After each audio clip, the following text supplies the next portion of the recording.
Hello everyone, welcome to my channel. Students, today I have brought for you how to fill in the blanks with the appropriate words given in the options. Asked in the CGL examination conducted by the SSC. तो आइए topic शुरू करने के पहले इस video को like कर लें, मेरे चैनल को सब्सक्राइब कर लें और साथ साथ बेल आइकन को प्रेस कर लें ताकि आपको लेटेस्ट नोटिफिकेशंस मिलते रहें। आइए टॉपिक शुरू करते हैं। Question number 1, she performs different roles very convincingly, बहुत अच्छी तरह विश्वासजनक तरीके से, as she is a very dash actor. अब यहां डिफरेंट रोल्स वेरी कन्विंसिंगली ये प्ले करती है। इसका मतलब है डिफरेंट फील्ड्स में इसके पास जानकारी है। अब देखिए, डिफरेंट फील्ड्स में ज्ञान होना, जानकारी होना, उसके लिए कौन सा एप्रोप्रिएट वर्ड होगा, एडजेक्टिव होगा। क्योंकि यहां एक्टर नाउन है तो उसके पहले एक एडजेक्टिव चाहिए। तो नंबर ए ऑप्शन है वर्चुअस, हैविंग वर्च्यूज, अच्छे गुणों वाला। ना, यहां वर्च्यू की कोई जरूरत नहीं है। नंबर बी है वर्सेटाइल या having knowledge in different fields. ये बिल्कुल एप्रोप्रिएट वर्ड है students. Verbose, full of words, lengthy, it is not appropriate. Voracious, gluttonous, पेटू, खाने में या रीडिंग में, he is a voracious reader. So option number A eliminated, C and D are also eliminated. The right option is versatile. She performs different roles very convincingly, as she is a very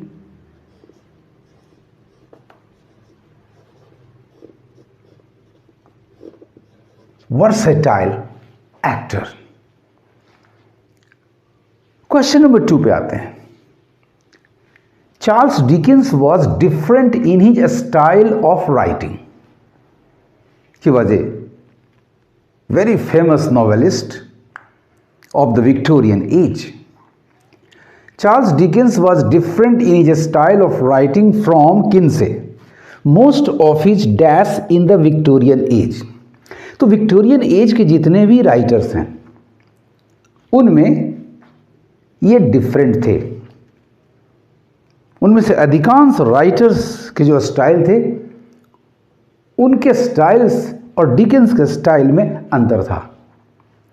यानी यहां of the same as इस तरह के अर्थ रखने वाले एक noun की जरूरत है, क्योंकि पजेसिव के बाद एक नाउन ही आता है।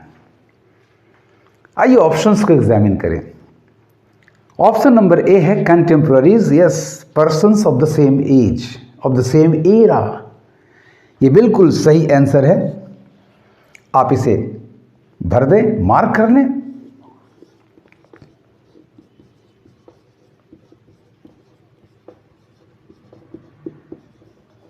Contemporaries, confidants means faithful persons, जो जिस पर आप विश्वास कर सके, विश्वास पात्र। So this is eliminated.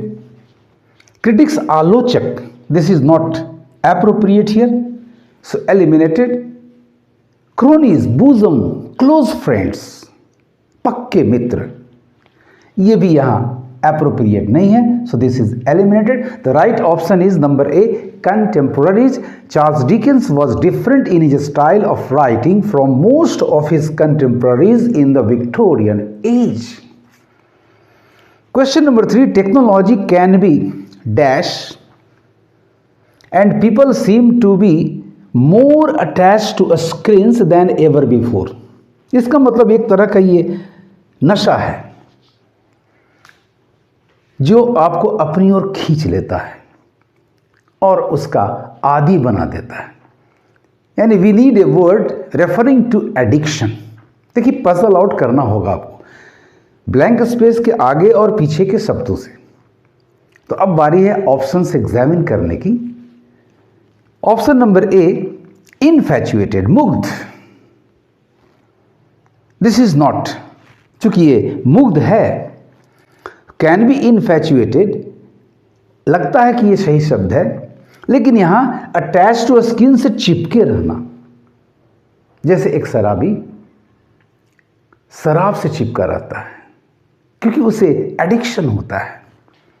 So number A is easily eliminated. Number B, addictive, yes, causing addiction. Appropriate word मिल गया आपको। Right answer is number B, addictive.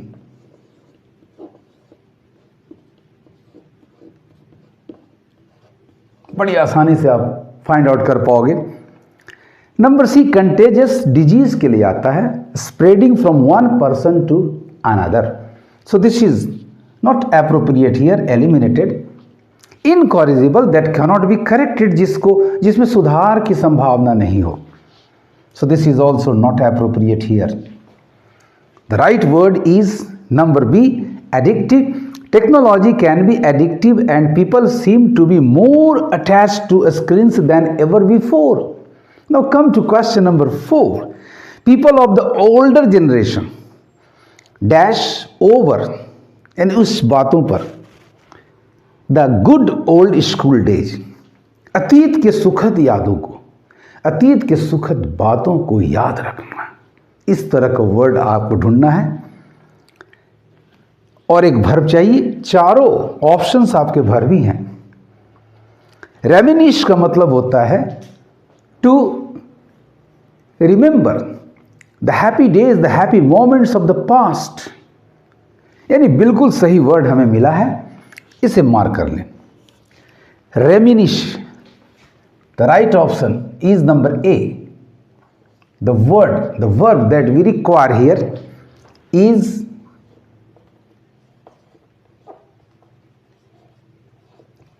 reminisce. People of the older generation reminisce over the good old school days. Number B जो option है, remind, to make someone remember, किसी को याद दिलाना। This is not appropriate, hence eliminated. Remember, to keep in memory, याद रखना, this is also not appropriate here. Retribute, to repay, to give in return. You can say vindicate, revenge, प्रतिकार करना, प्रतिशोध लेना. So this is also not appropriate here. The right word is number A, reminisce. People of older generation reminisce over the good old school days. Now come to question number 5. I was frustrated at not being able to dash of my old car.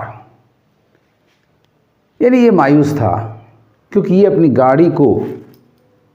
गाड़ी से मुक्त होने के लिए समर्थ नहीं हो पा रहा था।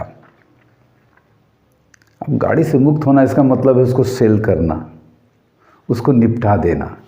आइए ऐसा वर्ब चुनते हैं ऑप्शंस को एग्जामिन करके। तो ऑप्शन नंबर ए आपका डिवॉइड, इसका मतलब है उस चीज़ से वंचित रहना, उस चीज़ से खाली रहना, यानी उस चीज़ की कमी होना।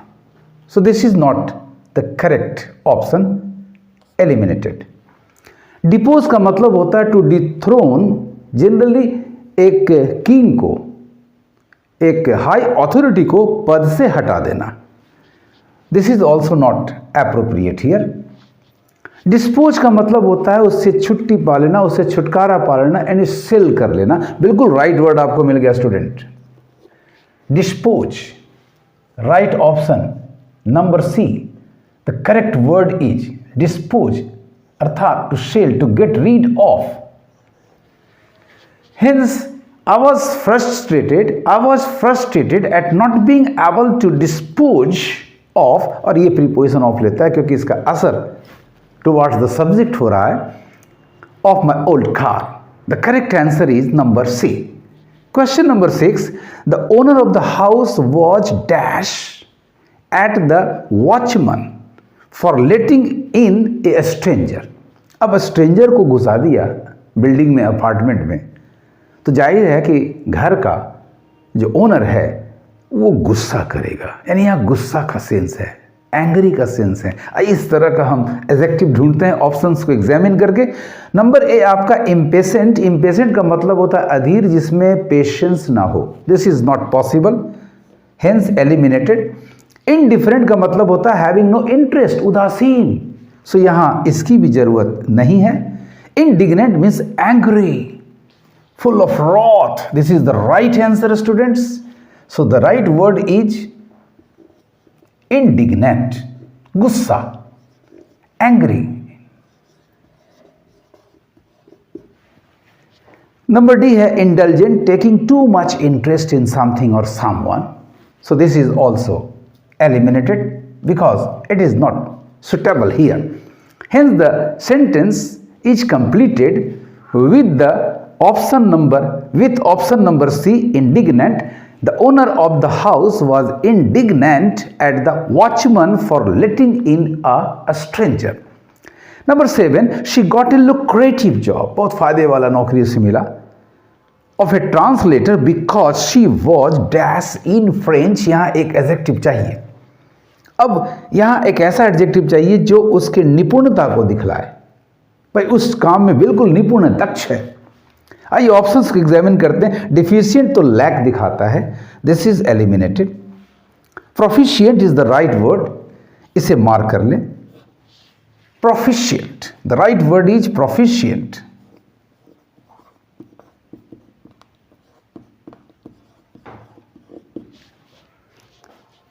स्किल्ड, बिल्कुल निपुण, in doing something. Number C sufficient, पर्याप्त, ये तो मात्रा दिखाता है, so this is eliminated. Efficient, ये वर्ड दिखाता है किसी मशीन या सिस्टम के लिए।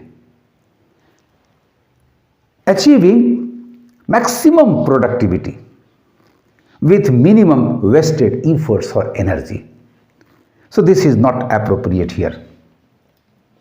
याद रखना है students, efficient for a system और ए machine, proficient for a person or a doer or a worker. So ये इन दोनों का अंतर याद रखना है। बहुत से लोग efficient को ही यहाँ सही मानेंगे, but that is not appropriate here. So she got a lucrative job of a translator because she was proficient in French. Number 8, the committee reached dash decision. Decision कैसा होना चाहिए? आइए ऑप्शंस को देखते हैं। तो कंपैटिबल डिसीजन नहीं, तर्क संगत नहीं, so this is eliminated. An exemplary, उदाहरण जैसा, oh no, this is also not possible here. Unanimous, yes, सभी मेंबर, सारे मेंबर्स का विचार एक हो, एकमत, बिल्कुल सही ऑप्शन है number C.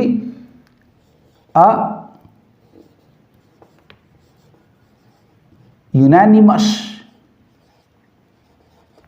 A unanimous decision. Agreeable is also not suitable, भाई जिससे सभी राजी हो। हम एक विचार चाहते हैं, राजी तो जबरदस्ती भी हो सकता है। So right option is number C, a unanimous. The sentence completed is the committee reached a unanimous decision regarding the appointment of the chairman.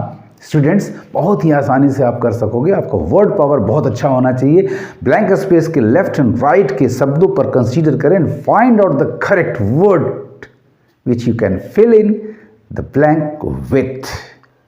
आपको मेरा ये वीडियो कैसा लगा कमेंट करेंगे और ज़्यादा से ज़्यादा शेयर करेंगे। Thanks for watching.